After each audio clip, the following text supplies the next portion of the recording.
Entre elas é um oferecimento de CCCred Consigue, Decolarte. Quando a gente fala de cultura, a gente logo pensa festa, muitos eventos, mas cultura tem muitas camadas além de só evento e só festa, né, minha gente? E hoje eu trouxe uma convidada maravilhosa, que ela tem uma história, ela é, assim, produtora e também criadora dos Seresteiros de Vitória. Então, muito bem-vinda, Érica! Espero que você se sinta à vontade para compartilhar um pouquinho da sua história com a parte cultural aqui da nossa cidade. Vamos embora? Vamos embora, tô pronta. Tá animada? Tô animada. Tá animada? Tô tensa. Por que pensa, mulher? Eu sou tímida, sabia? É tímida, sou tímida. Poxa, fique Mas vai dar certo. Vai dar certo. Mas antes, assim, da gente começar a falar da parte cultural, eu queria conhecer um pouco de Érica Araújo, para nossos telespectadores também conhecer essa mulher maravilhosa. Me conta um pouquinho, assim, da tua história. Eu sou de Vitória, eu sempre fui de Vitória, né? Eu nasci e me criei num sítio, né? Então toda a minha infância foi maravilhosa, com brincadeiras incríveis. Naquela época, criança podia brincar, não fazia medo. Pois é. Né? Então eu brinquei muito na minha infância, mas sempre morei realmente aqui em Vitória. Tenho uma família de tios de circo, né? Então as brincadeiras da gente sempre foi nessa pegada de fazer mágica, equilibrista. Então as brincadeiras já foram nesse meio artístico, meio que sem querer mesmo. Ainda já tendo essa família de circo, já despertou aquele amorzinho pela parte cultural, né? A consciência mesmo foi mais pra frente. Mais pra frente. Isso era tão natural que eu pensei que era brincadeira normal. Tipo, todo mundo brincava de mágica, de circo, de equilibristas. Eu não tinha uma consciência que os meus tios eram pessoas, assim, influentes na área circense. Sim. Eu não tinha, só depois que eu tive essa consciência. E já que a gente falou sobre circo, me diga uma lembrança, assim, dessa época que você guarda até hoje com muito carinho. Eu acho que uma das melhores lembranças, meu tio fez um aparelho que era águas dançantes, que ele dizia. A gente não tinha noção do que era. Hoje, se for colocar nos dias de hoje, são aqueles chafariz que as águas vão pra cima e dança conforme música e luz. Meu tio fez aquilo lá no sítio pra gente. Caramba! Então ele fez um equipamento que a gente ficou deslumbrado. Eu tenho tanto essa lembrança forte. A gente tem uma foto dessa época, a gente tudo de colã, assim, com meu tio apresentando o equipamento, porque ele fazia os equipamentos e vendia para os circos, né? E aí a gente ficou muito deslumbrado. Essa foi realmente, assim, um dos momentos muito incríveis, porque tinha muito efeito, tinha luz, tinha água, a água mexia. Então, para criança, isso foi bem deslumbrante. Pra gente que é criança, quando a gente tá nessa fase que é tudo lúdico, qualquer coisinha a gente fica deslumbrado, né?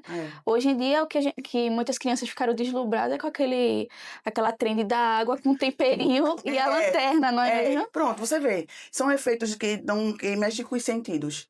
Né? Então isso foi realmente uma coisa muito mágica. Você vê, hoje em dia, esses chafariz são maravilhosos que tem, imagina na época. Eu quero saber como surgiu, que eu estou curiosa realmente, como surgiu o Seresteiros de Vitória. Eu quero realmente saber, que eu já vi muito acontecendo por aqui pela cidade, mas qual foi o site? Não, eu preciso criar isso. Seresteiro é um presente. Eu sempre, uma vez por ano, assim, eu gosto de ir pro sertão, né? Porque como eu sou muito da cultura, eu gosto da cultura tradicional, raiz, e às vezes a questão do movimento que acontece muito nas capitais, e Vitória é muito perto da capital, termina que a gente aqui sofre muita influência da cultura pop, da nova cultura, do que tá chegando, enfim, são muitas transformações, que é importante e faz parte. Mas eu me identifico muito com as raízes, com a tradição. Então, quanto mais distante da capital, mais você tem esse contato. Então, o sabor do queijo é diferente, o sabor do leite é diferente, a manteiga é diferente. Sim. É muito mais próximo do que eu tinha quando era criança. Porque até o sabor tem afetividade, né? E eu tenho essa questão da cultura até no sabor.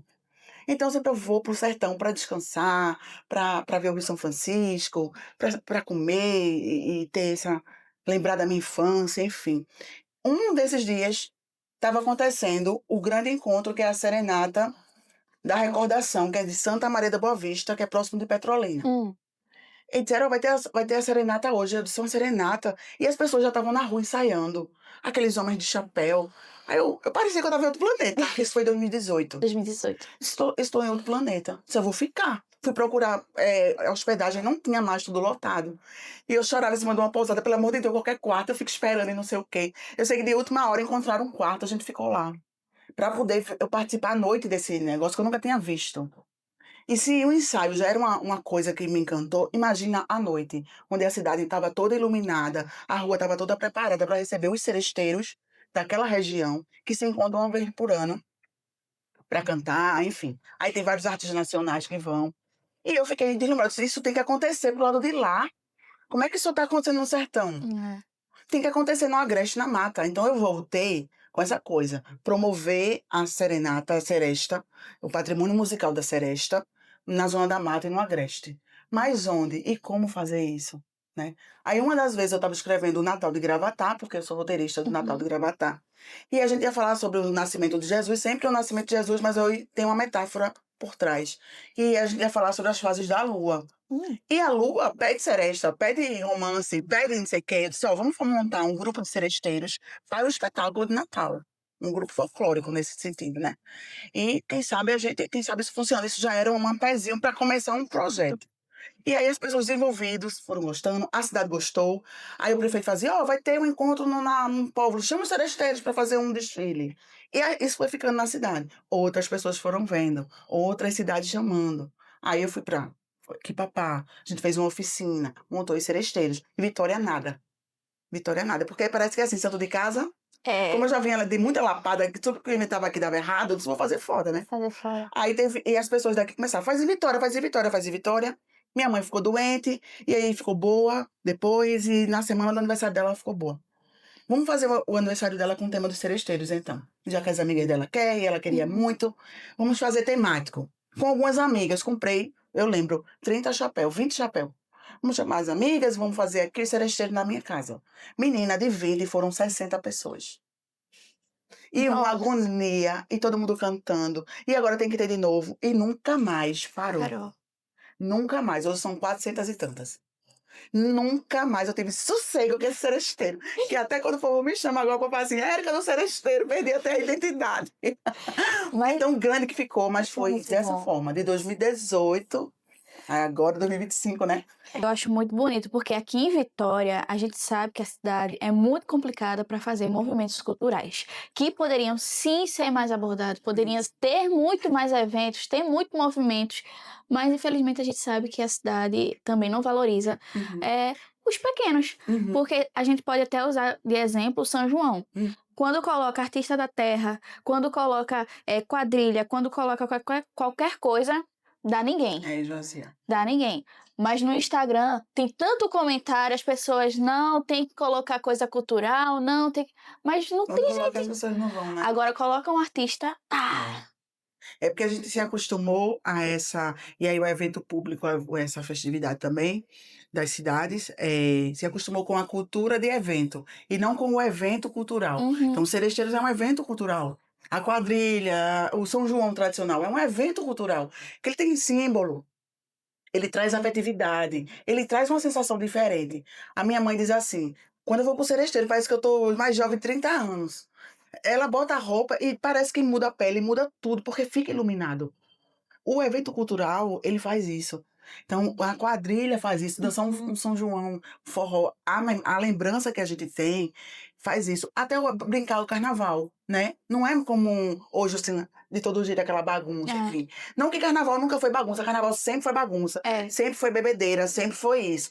Mas existe um método de fazer que é um recorte como se fosse uma caixa. Então, é o carnaval indoor, não é na rua. O da rua ficou feio, o indoor ficou bonito. Mas é bonito, tem que ser o da rua. A estrutura tem que estar na rua, o banheiro tem que estar na rua, a segurança é na rua. Tem que estar, sabe, vários clubes na rua oferecendo gratuitamente aquilo ali. Isso é o evento cultural do carnaval. Mesma coisa São João. Ele não tem que ser numa caixa. Não tem que ser bonito quando a gente paga. Não é sobre isso, né? Isso é a cultura de evento. Mas o evento cultural, ele é na rua, a rua tá lá para receber e as pessoas vão brincar. É muito diferente. A gente tinha vários palhoções antigamente. Então não tem palhoção, mas faz uma arena, faz um espaço onde as quadrilhas possam dançar, as famílias possam ir. Aqui na estação foi feito um polo muito bonito. Teve quadrilha, teve pé de serra. Lotou. Então, assim, as pessoas gostam. Agora tem que dar uma estrutura bonita.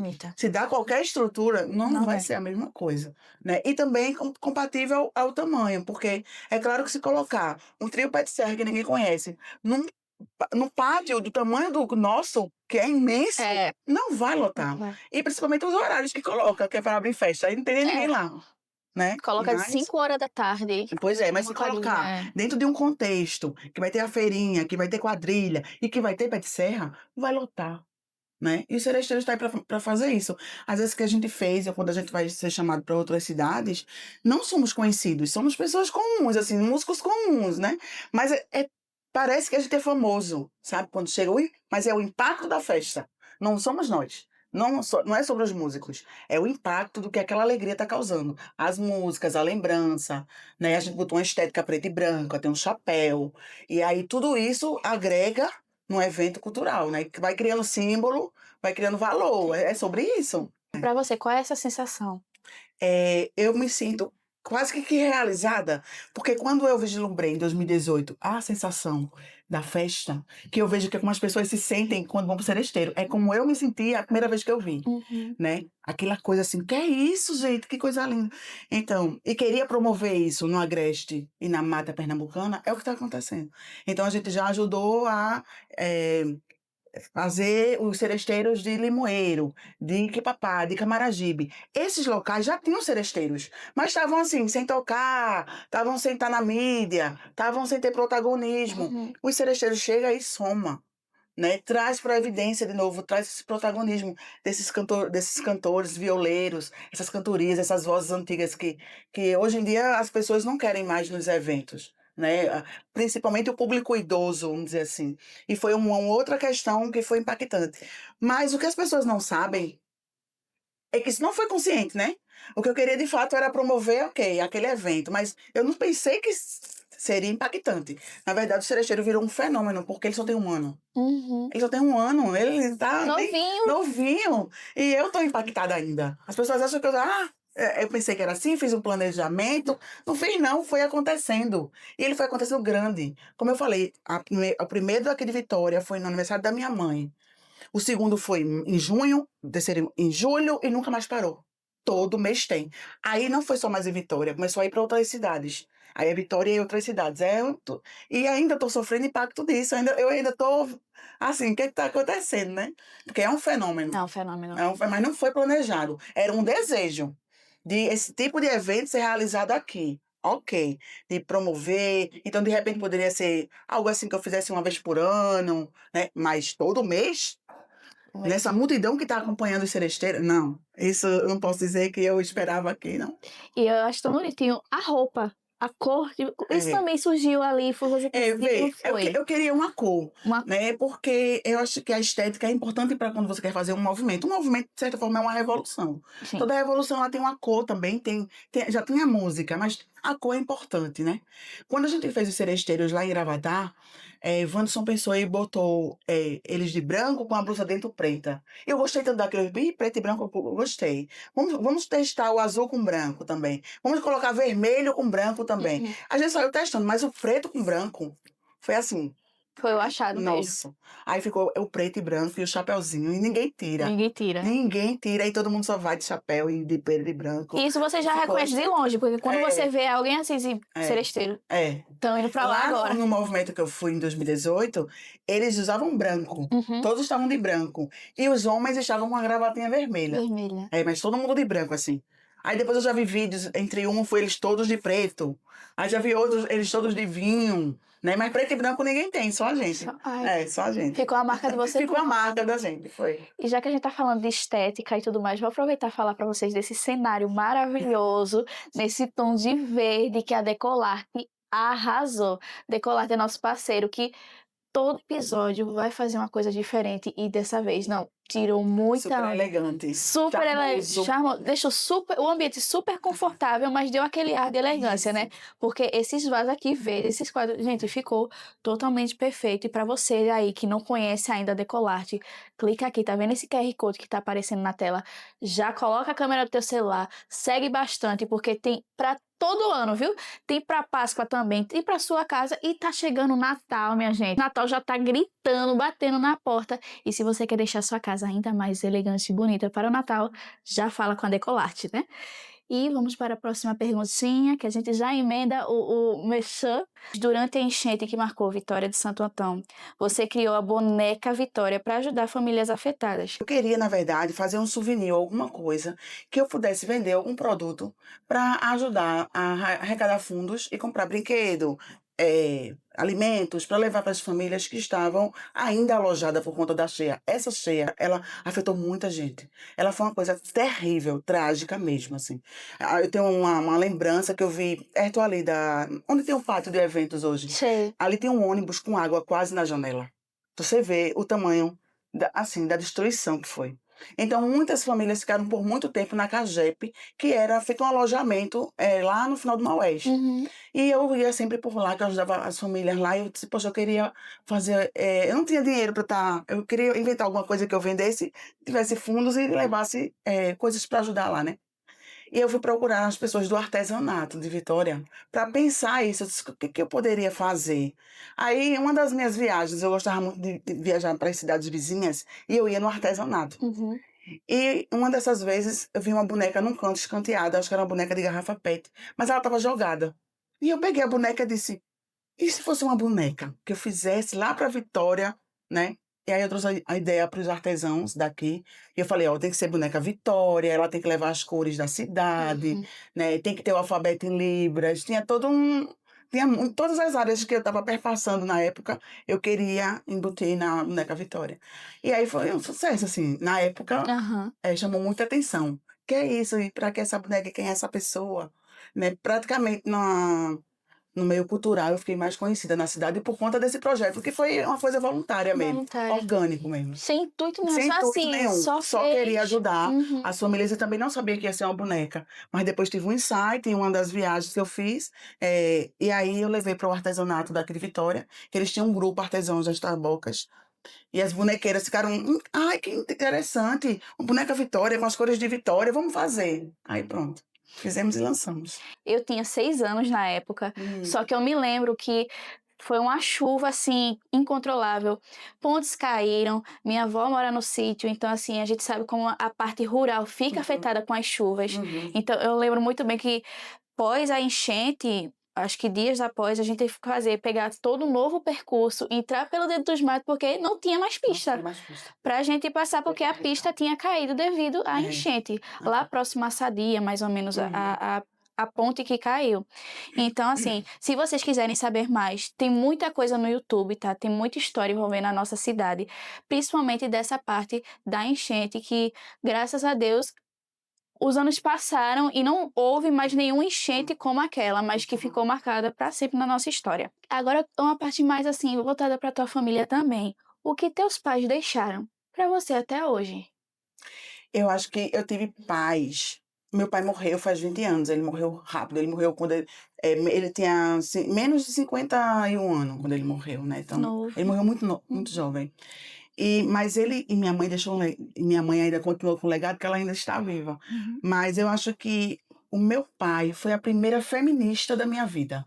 O grande legado que sou hoje, da luta da mulher, da cultura, a mulher trabalhando, a mulher independente, que eu também não tinha noção que meu pai queria que eu fosse assim, Uhum. mas isso foi meu pai. Ele fazia, você precisa aprender a dirigir cedo. Você não casa cedo, vai estudar. Ele dizia isso. Vai trabalhar. Olha, eu vou te dar uma. E ele falava para mim e para minhas irmãs isso. Eu vou dar uma pensão, a mesada de cada uma. E essa mesada, eu quero que vocês também saibam, com essa grana, pagar roupa, pagar escola, pagar não sei o quê. Ele queria que a gente tivesse uma educação financeira. Ele sempre dizia, não deixa homem falar alto com você. Não deixa homem bater em você. Isso era tão surreal, eu lembro, que na época que ele dizia assim, não deixa homem bater em vocês.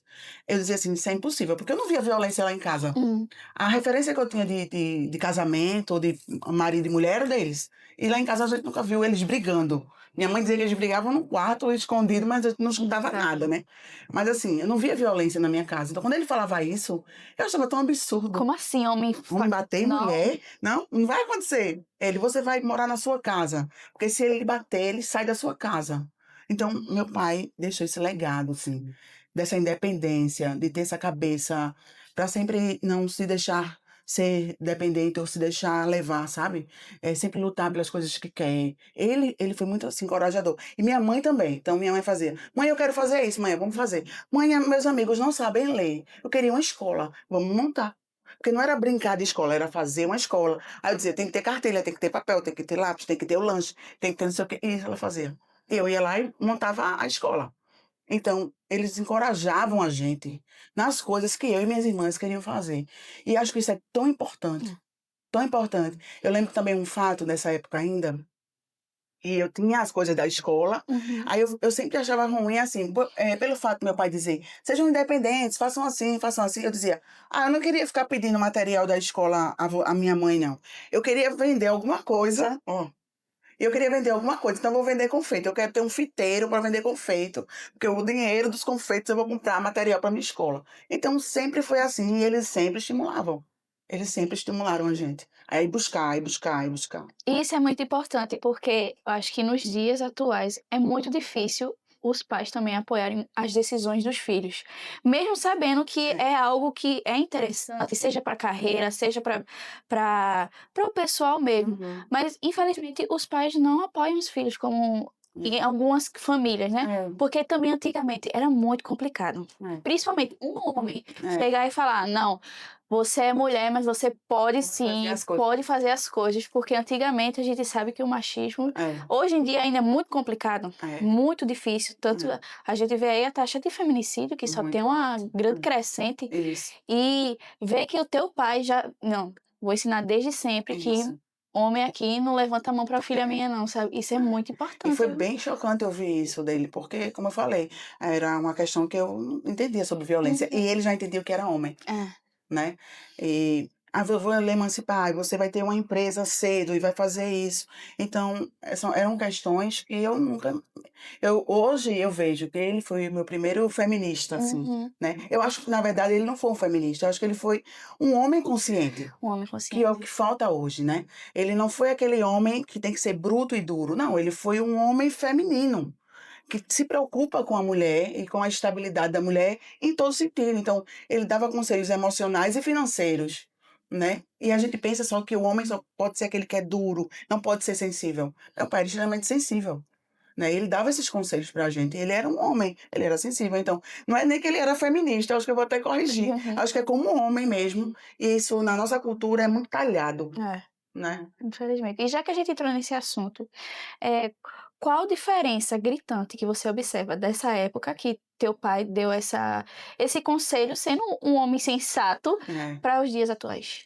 Eu acho que essa falta de sensatez ou inteligência emocional dos homens, de fato, eu não gosto dessa fala, mas de fato a gente tem homens machistas que foram criados por mulheres. Uhum. Mas a gente não tem uma culpa da mulher aí, porque senão a culpa da mulher é em tudo. É. Aí a gente agora vai culpar a mulher porque mulher criou homem machista. Hum. Nenhuma mãe cria um filho para matar uma mulher, Não. para matar o filho de outra. Nenhuma mãe faz isso. Então a gente tem um recorte cultural onde homens eram tratados de uma forma, mulheres eram tratadas de outra. Homem não chora, mulher chora. Mulher brinca de cozinha e de casinha, homem vai jogar bola. Eu lembro que a gente ia pra praia, todas as mulheres, é incrível essa cena. Em todas as idades, estavam fazendo uma função na casa da praia. Então, vou dizer assim, dependendo da idade, umas estavam varrendo, outras estavam lavando, outras mulheres cozinhando, outras cuidando dos nenéns. Até as mais velhas, as vovós, cuidavam de alguma coisa. Hum. E todos os homens onde estavam? Jogando dominó e bebendo. Exato. Então, eu tenho tão marcada essa cena. Todas as mulheres de todas as idades. Nós estávamos trabalhando em casa, na hora da diversão. Da diversão. E os homens estavam todos bebendo e jogando. Então, isso é uma cultura, né? Dessa forma. Então, eu acho que tem uma questão do meu pai ser muito fora da curva, da época que ele estava. Eu acho que foi isso. Eu acho que a diferença dele para hoje é que ele é que estava fora da curva para a época. A gente está falando dos anos 80, né? Anos 90. Então, não tem essa realidade desse empoderamento, dessa fala masculina, né? Não tem essa fala. Então, e a gente sofreu muito por isso, né? E aí, o que a gente tem hoje é um recorte de uma geração muito violenta de homens, de fato, né? Mas acredito que dos anos 2000 para cá, eu acho que a gente já tem um homem que escuta, que observa. Uhum. Diferente. Diferente. Tanto que eu acho que foi o ano passado, foi o ano retrasado, surgiu uma trend que era para quando o homem estivesse limpando a casa, a mulher tá uhul! E ele todo. Aí, tipo, e as pessoas, infelizmente, veem como isso. Tipo, É. um casal hétero, que o homem está fazendo o mínimo.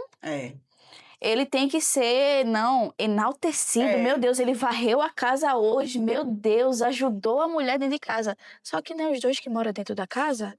A casa não é dos dois. Então, os dois têm que organizar. Exato. Não é só a mulher. Mas é isso. É uma construção. Isso, é uma construção. É comum hoje, eu dou algumas aulas em algumas cidades diferentes, e com mulheres de idades diferentes. A maioria do meu público de aula é feminino. Mas elas já dizem o seguinte: meu filho, eu já ensino a cozinhar, a lavar, a passar. Isso era impossível na minha geração. Né? Então, a gente tem essa mudança desse homem que vai cozinhar, que vai varrer a casa, que vai cuidar da irmã dele. Então, é uma realidade. E aí a gente espera realmente uma construção futura, né? E também uma coisa que eu vejo também é um exemplo. A mulher fazer a mesma coisa que o homem é apedrejada. Agora, quando o homem faz, esse é homem de verdade. Você tem pelas questões, homem solteiro que tem várias mulheres. Isso. Vai uma mulher ter vários homens. Não pode. Ela vai ser julgada, né? E mesmo que ela não se importe, mesmo que ela esteja nessa geração agora, que ela é livre enquanto corpo, enquanto mente, e pode fazer suas decisões, mas, gente, isso pesa. Isso pesa porque existe realmente um preconceito no olhar do comportamento.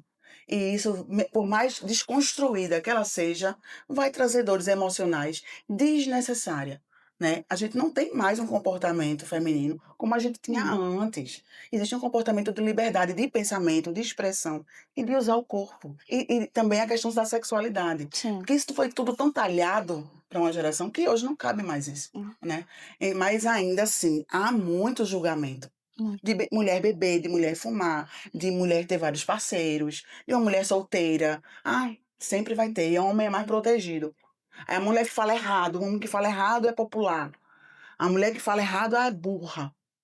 É automático isso, né? Então é muita violência em várias camadas também. Da própria sociedade, de mulher com mulher, e da sociedade geral em cima da mulher e do comportamento dela. E é uma coisa até absurda, porque assim, teve situações que já aconteceram comigo, seja sério e tudo mais, que o homem chegou a falar: você não pode fazer isso porque você é mulher. Eu fiquei: amado, como assim eu não posso fazer isso porque eu sou a mulher? Porque na cabeça de muitos homens é aquilo: a mulher não pode falar palavrão, a mulher não pode sair de roupa curta, a mulher não pode beber, porque isso é estereotipo masculino. Só o homem pode fazer isso. Porque o homem tem o quê? Tem a bravura, eu posso falar palavrão. Gente, mulher pode falar palavrão, principalmente no momento de estresse, que a gente não aguenta. Eu lembro cenas assim, quando eu saía com as minhas amigas tinha os bailes no Leão e no Camelo antigamente, as discotecas, enfim, os forróis que a gente ia. E essa questão do meu pai sempre me ensinar a me posicionar, hoje eu vejo o quanto é marcante. Tu falou aí, eu lembrei disso, assim. Eu chamava o menino pra dançar, porque era uma coisa que a gente tinha que esperar eles chamarem. E as meninas ficavam chocadas. Aí eu dizia assim, não, eu vou chamar. E eu não chamava só pra mim.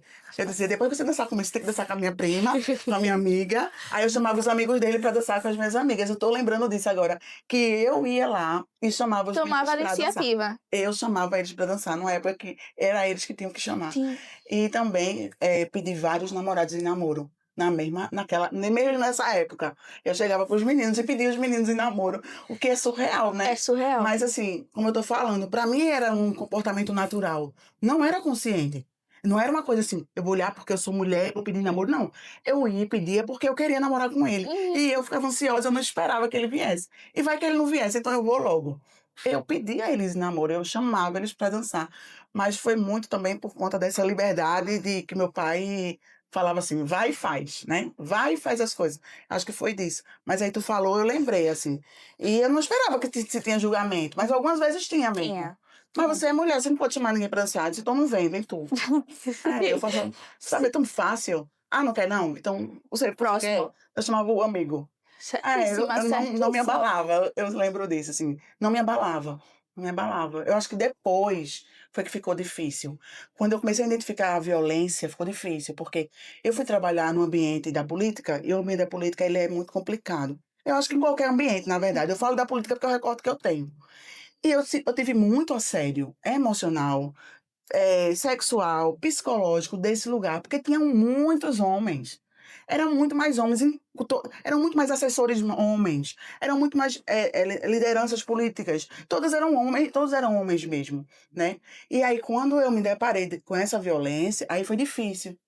Foi difícil porque eu quis mudar a minha forma de me vestir. Hum. Aí foi. Aí foi complicado, porque eu até então eu tinha um comportamento que era natural. Eu não sabia que tinha que ser um posicionamento social. A partir do momento que eu tive que me posicionar, porque eu estava sendo violentada, foi mais difícil, porque aí eu sentia a violência. Quando você sente a violência, você fica constrangido. Quando você sente a violência, você sente medo. É. Porque uma coisa é um menino lá atrás dizer assim: você vai chamar um agente para dançar, você não pode, você é mulher, você não tem que chamar. Mas eu dizia: que bobagem, se você não quer, eu vou com outro. Eu não via aquilo como uma violência. Depois para frente, em outros espaços que eu frequentei, então, situações que eu vi, de fato, constrangida por ser mulher. Você é Aí o mulher. meu corpo, aí vai o meu seio, aí o meu cheiro, minha forma de andar.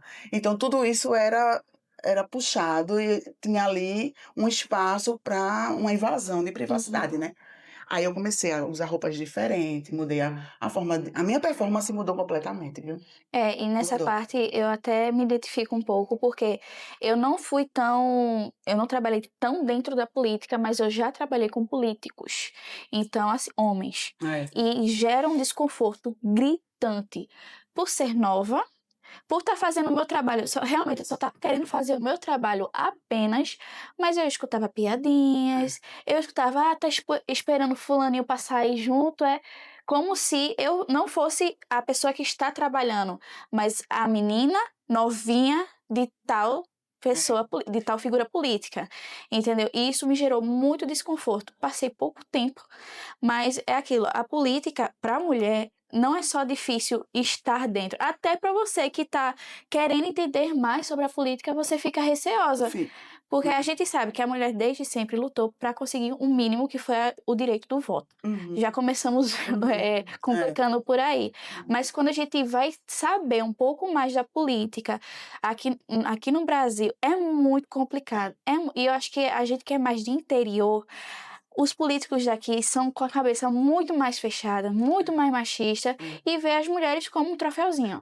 E aí tem essa questão, que eu fiquei muito espantada também, além do assédio, a essa coisa de repente, eu estar sendo comparada ou já é uma afirmação que eu sou caso de alguém. Uhum. Eu nunca passei por isso, assim. "Mas você não é caso de fulano? Só tá aí Por por isso que você causa. trabalha com ciclano?" Eu disse: "Não, não sou caso de ninguém. Eu só trabalho no que eu gosto de fazer. Mas é porque você ri demais, você pega carona, você almoça." E eu fazia isso naturalmente, com a liberdade que eu vim com ela, né. Mas depois não, depois isso, de certa forma, me constrangeu em alguns momentos e teve situações que eu tive que evitar de fato.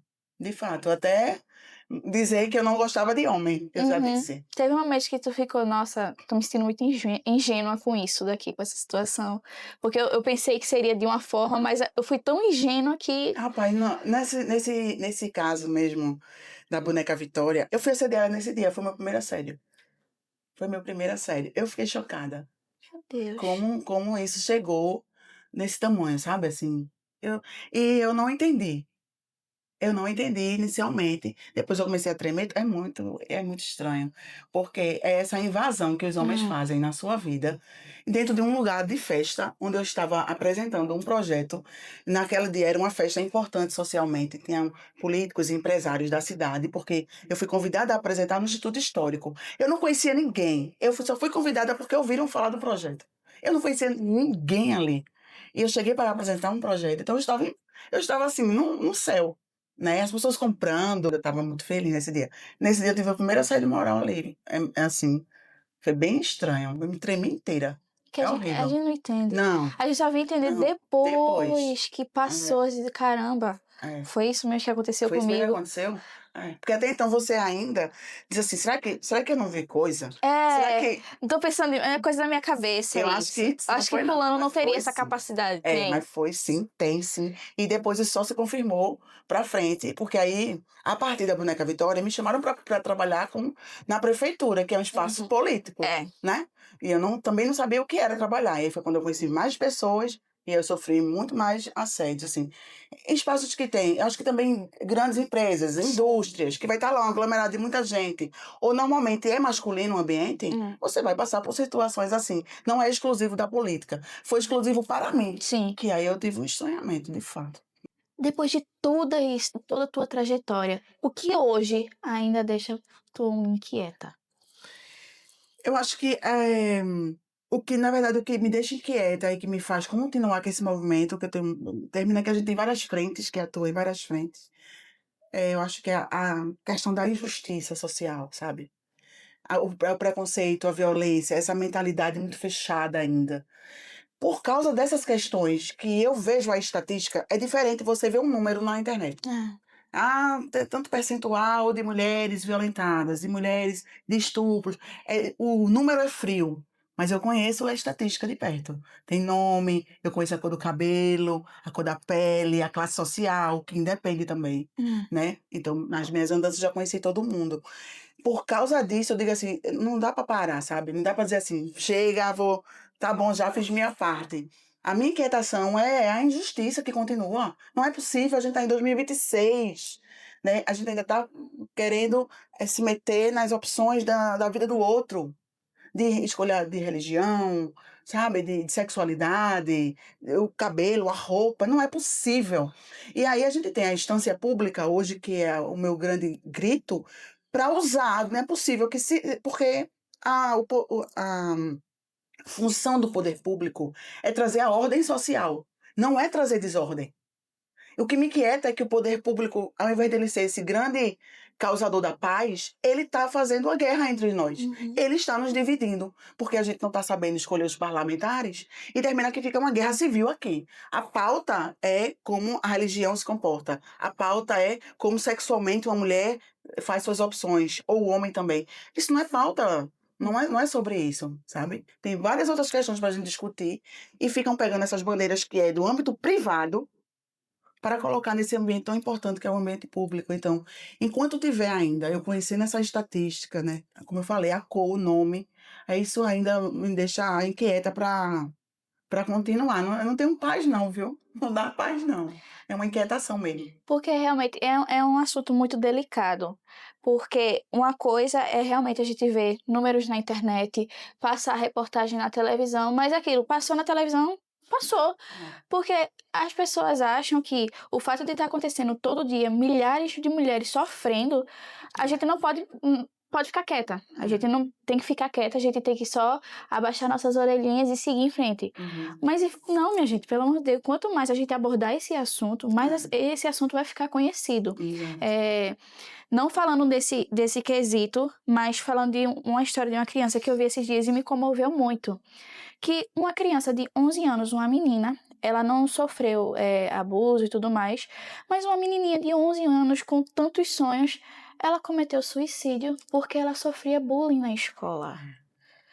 Então, assim, isso tem um peso muito grande, porque é uma menininha que tinha diversos sonhos. Ela era diagnosticada com depressão, com TDAH também, que é um assunto também muito delicado, que também precisa ser mais abordado. Mas com 11 anos ela fazia parte da escola militar. Então ela tinha um sonho já, mesmo sendo tão pequena. Imagina se ela realmente continuasse. Ela se tornaria uma mulher assim, incrível por participar dessa área militar, porque nessa área militar também tem poucas mulheres. Ainda tem esse peso de só homem pode ser policial, só homem tem força, porque mulher não tem força. Então, esse assunto me comoveu muito e tem vários assuntos de meninas, adolescentes, até influenciadoras ou modelos que sofreram abuso e que passaram anos tentando alguma coisa na justiça e não conseguindo nada. Colocando porque a pessoa que fez o que fez com ela tinha dinheiro e calou. É desse jeito. Isso é uma coisa muito impactante, porque a gente acha que só porque está na internet a gente não precisa se aprofundar. Exato. A gente pode sim aprofundar, tanto que a internet está aí também para isso. Tem tanta reportagem, tem tantos assuntos interessantes que faz a gente abrir os olhos para qualquer red flag, né? Qualquer bandeira vermelha que a gente vê em relacionamentos mesmo. Relacionamentos de amigos, relacionamentos nossos mesmo, que quem vive relacionamento tóxico não enxerga muitas coisas. Infelizmente. Então, é muito importante a gente também ter a consciência de que a internet é uma porta gigante para coisas boas, para divulgação, para falar coisas boas, mas também para a gente se conscientizar do que realmente acontece no dia a dia, né? E termina que é uma ferramenta tão importante, aí às vezes é utilizado nessas pautas, né, da política ou da vida privada, é colocado isso num grande holofote, e que o debate fica raso, o debate não fica profundo. Não. É só uma lacração mesmo, assim. E é só para atrair o voto, ou curtida, ou seguidores. Apenas. Não tem nenhuma responsabilidade, né, sobre isso. Então, enquanto houver esse tipo de comportamento social, essa guerra civil, ideológica, eu acho que eu ainda vou ficar mexendo muito, assim. A gente tem parece que tá sendo com a gente. Parece que, tipo... Porque muita gente acha que não vai acontecer com alguém próximo. Mas, às vezes, é só a gente ter um pouco de empatia mesmo. A gente não precisa conhecer o próximo, sabe? Porque, infelizmente, a taxa tá muito grande. Até porque eu falo para os alunos, às vezes eu falo, o próximo pode ser a gente. Né? Eles acham que sempre é o vizinho, do outro lado, está distante. O próximo é a gente que vai estar aí, nessa estatística. A gente tem que cuidar. Vamos para... Ficou pesado, né? Agora a parte ficou pesada. Vamos lá. Qual é o lado de Érica que ninguém conhece? Ninguém acredita, mas eu falo, eu sou tímida. Por que ninguém acredita? Porque eu fico rindo, porque eu falo, mas eu tô aqui falando de coisas que eu faço, né? Mas aí quando eu não faço essas coisas que eu sou tímida, eu não vou falar. Aí não tenho que falar. Não tem que falar, porque eu sou uma pessoa tímida, ok. Porque se for para falar das coisas que eu faço, né? Se eu for sair de casa para levantar bandeiras e para lutar nas coisas as quais eu sinto que tem justiça ali, então aquilo me encoraja, né? Não foi isso, eu vou estar em casa. Então, o que as pessoas não sabem? Que eu falo, sou super tímida. Eu não sou de sair, eu trabalho com cultura, mas eu não vivo em festa. Só se eu estiver trabalhando. Se não tiver, eu vou estar dormindo tranquilamente. Olha, não se preocupe. Se tiver 3 dias para dormir, eu vou dormir durante 3 dias. Então, eu sou essa pessoa que é de dormir, é de ser esquisita. As pessoas próximas falam assim, tu é muito esquisita. Nossa, não parece que ela é assim, ela é muito esquisita. Eu não sou nada a ver com o que eu faço com o meu trabalho, né? Então, isso aqui é o meu trabalho, a minha maquiagem é o meu trabalho, minha rede social é o meu trabalho. Eu não tô ali esquisita, em casa, trancada num quarto, dormindo, Érica Araújo. Tímida, Érica Araújo. Esquisita, tá ótimo. É como eles me veem. De fato, assim, é unânime, assim. De todos os meus amigos, de longos amigos, de muitos anos, até os amigos que estão chegando, eu falo, eu não sabia que tu era esquisita. Esquisita? Vai fazer isso não? Não quer fazer assim não? Não. Sério? Mas como tá esquisita? Pronto, eu sou a esquisita. Mas as esquisitas são as melhores pessoas, tá? Eu digo por mim mesma, que eu também sou minha gente. Realmente, a gente aqui é uma coisa. Desligou a câmera, Nossa, mais doida do que... meu Deus. Vou contar as histórias das coisas que a gente, quando tá em festa, quando tá se divertindo com os amigos. Também. Aí é muita coisa. Vamos lá, essa pergunta eu gostei. Olha, se pudesse conversar com a Érica de 20 anos atrás, o que diria ela? Ai, que massa essa pergunta. Porque lembra da história que eu falei da professora? Disse, mãe, queria ensinar porque as meninas não sabem ler, têm a mesma idade que eu, e eles não sabem ler. 20 anos depois, tá eu dando aula em várias cidades. Aula sobre liderança, aula sobre cidadania, direitos humanos, né? Agora, violação de direitos. Não, eu dou aula sobre isso. E viagem dando aula sobre isso. Então, eu diria para aquela menina, né? Vai crescer e vai dar aula, vai continuar dando aula. Vai continuar dando aula. Eu acho que de todos os meus feitos, no meu CPF, Eu acho que é o dar aula, o dizer assim, ó, tu vai ser professora. Eu me sinto no orgulho, eu não sou professora de mestrado, né? Uhum. Eu sou a educadora popular, que chama. Eu tenho especialização, e aí eu faço dou várias aulas de cultura popular e de educação popular também, que passei aí por vários temas, por conta da minha experiência. Mas, dizer assim que eu sou professora, eu tenho isso no meu CPF, eu não tenho isso como pessoa jurídica. Aí eu tenho isso como uma menina lá atrás. Aí esse sim, é professora, educadora popular, que seria o mais, de fato, específico para a minha área, assim. Eu tenho muito orgulho de ter me tornado essa criança que olhou os amigos que não sabiam ler e queria resolver ali. Porque ali eu identifiquei um problema. O que eu não tenho era consciência de que eu estudava no centro da cidade, porque eu morava no sítio. Mas eu estudava no centro da cidade. Os meus amiguinhos estudavam nas escolas do sítio por ali. A gente tinha a mesma idade. Eles não sabiam ler. Mas não entendia como. Se a gente tem a mesma idade, a gente frequenta escola. Já tinha um problema ali, Uhum. social, educacional ali. E eu queria resolver, porque para mim é tão simples. Se eu tenho um problema e eu tenho acesso, vamos resolver? Uhum. Eu fiz isso com, meu Deus, eu tinha 10 anos. Então, eu fazer isso agora, dizer assim, vamos corrigir esse olhar social, porque dar aula sobre direitos humanos é uma pinça no seu olhar, sabe? Não é corrigir, né? A gente não corrige o olhar de ninguém, mas assim, ampliar esse olhar. Não precisa tu olhar só para aqui, ó. Tem esse aqui, tem vários tons o lilás, tem vários tons o amarelo, né? Vamos dar atenção. Mesmo que você tenha preferência por cores, mesmo que você tenha preferências por comida, sei lá, mas tem um leque aí que precisa ser apresentado para você, porque é a partir, desse olhar ou dessas escolhas que a gente vai performar no mundo. E aí pode ser violento, preconceituoso. E aí eu tenho nessas aulas esse espaço de fazer, não é a correção, mas de ampliar esse olhar das pessoas. E aí os temas são maravilhosos, porque é cidadania, direito, direitos humanos, que perpassam no nosso cotidiano Sim. todos os dias. Então, é muito bom quando termina as aulas, as meninas estão assim, meu Deus, eu vou me enterrar, eu vou fazer isso, eu vou me transformar, obrigada, não sei o quê.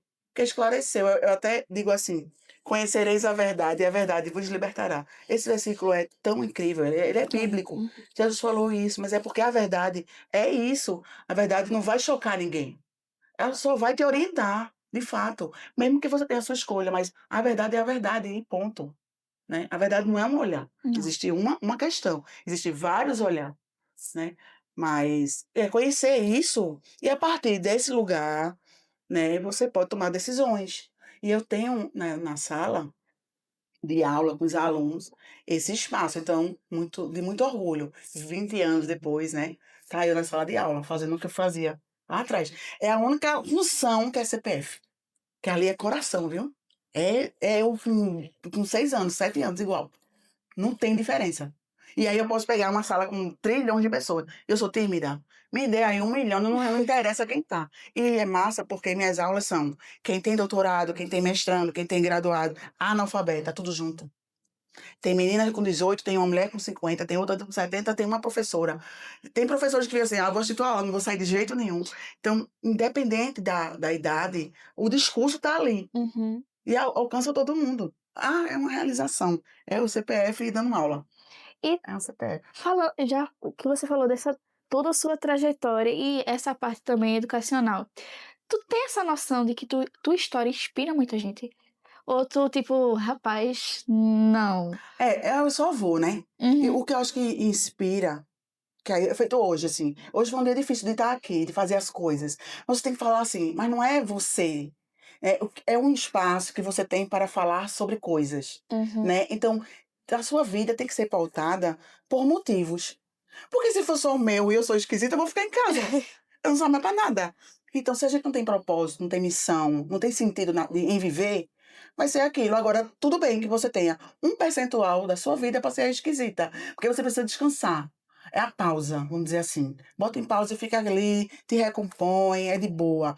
Mas o motivo que te move, tu tem que ter, né? Então, não é nem saber que eu inspiro, eu acho que é a responsabilidade de aproveitar o espaço. O que é esse espaço? O que é a entrevista? Uhum. O que é os seresteiros? Tem que ter um sentido.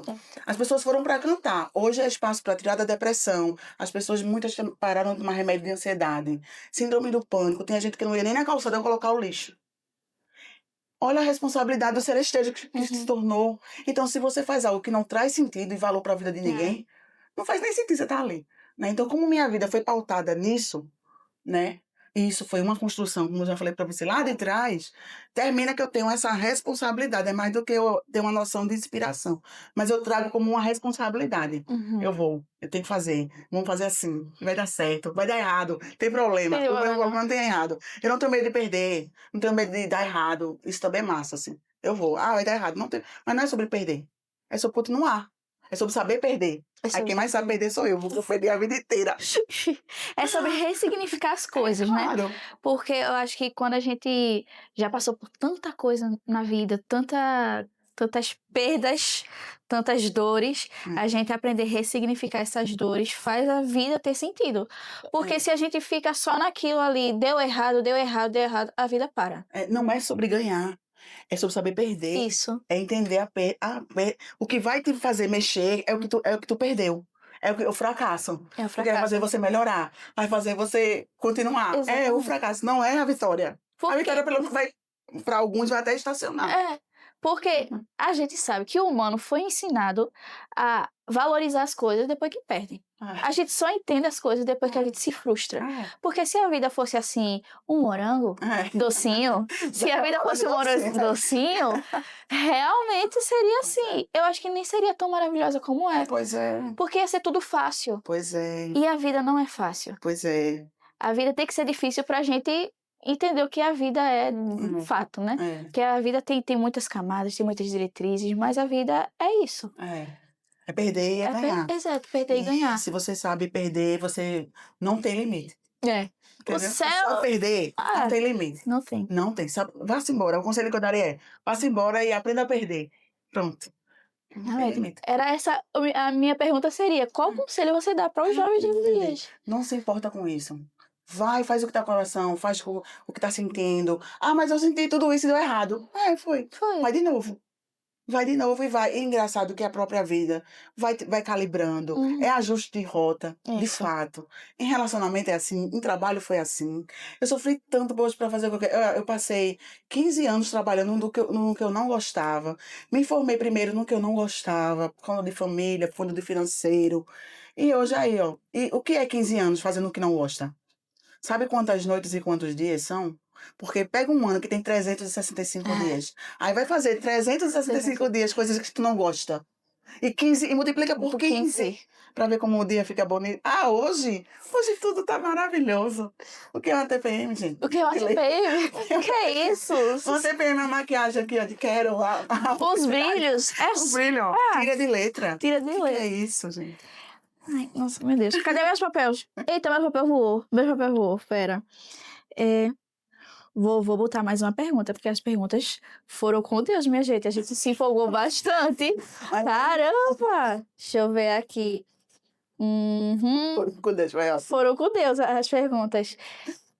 Podemos esperar o que de Érica Araújo para os próximos meses e anos? Tem algum projeto em mente? O que a gente pode esperar de você? Eu acho que de todas as coisas que eu já fiz e já fui, continuo sendo, né?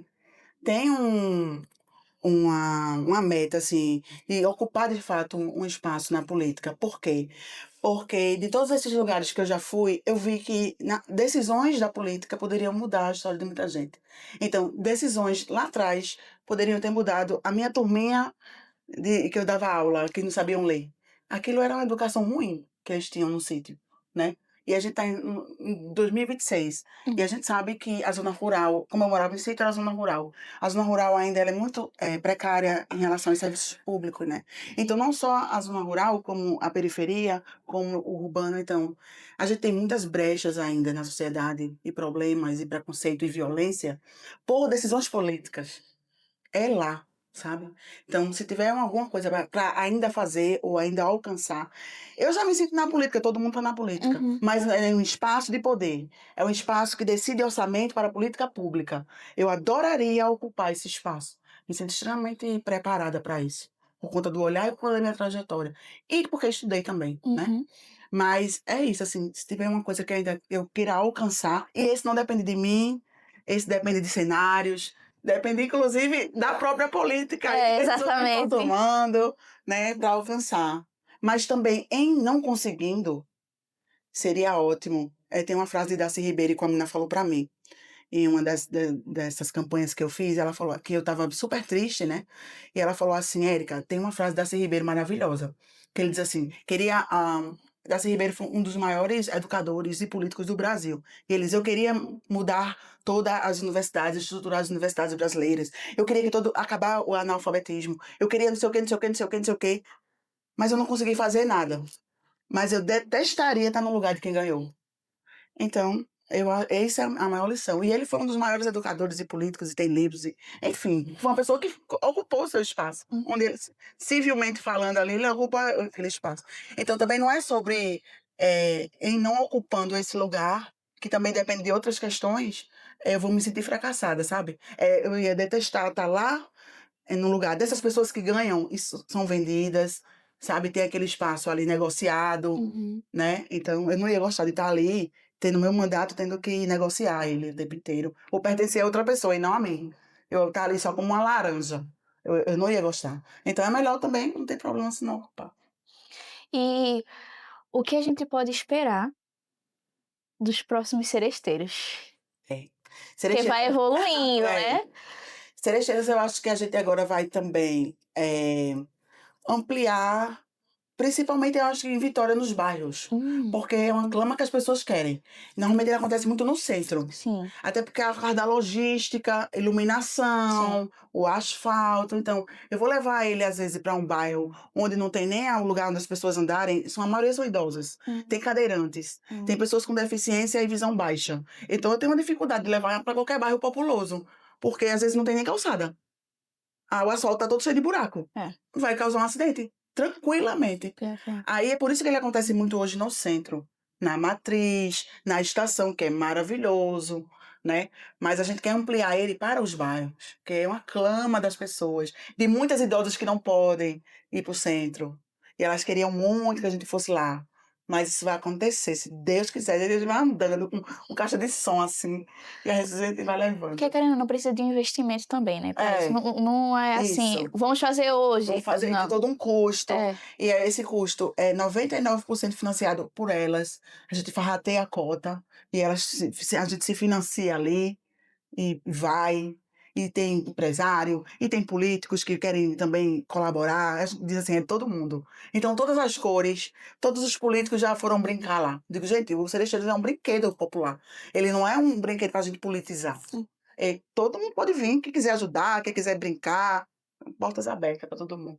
E já que a gente tá falando de investimento, a gente tá falando também de money. E eu quero falar para vocês também de um dos nossos parceiros, tá? Que é a CC Crédito, tá?